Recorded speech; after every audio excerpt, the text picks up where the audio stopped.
47 orang narapidana melarikan diri dari Lembaga Pemasyarakatan Mulaboh, Kabupaten Aceh Barat, Nanggro Aceh Darussalam. Peristiwa ini terjadi setelah sejumlah napi menyerang petugas sipir.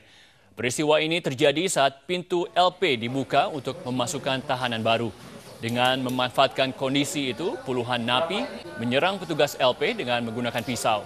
Bahkan sejumlah napi terlibat saling serang dengan napi lain yang berusaha menghadang mereka yang akan melarikan diri. 2 orang napi terluka di bagian kepala akibat terkena pisau dan hingga kini pihak kepolisian baru berhasil menangkap 4 dari 47 orang napi yang kabur. Salah satu napi yang berhasil ditangkap saat ini dalam keadaan kritis. Diduga napi tersebut melawan saat ditangkap.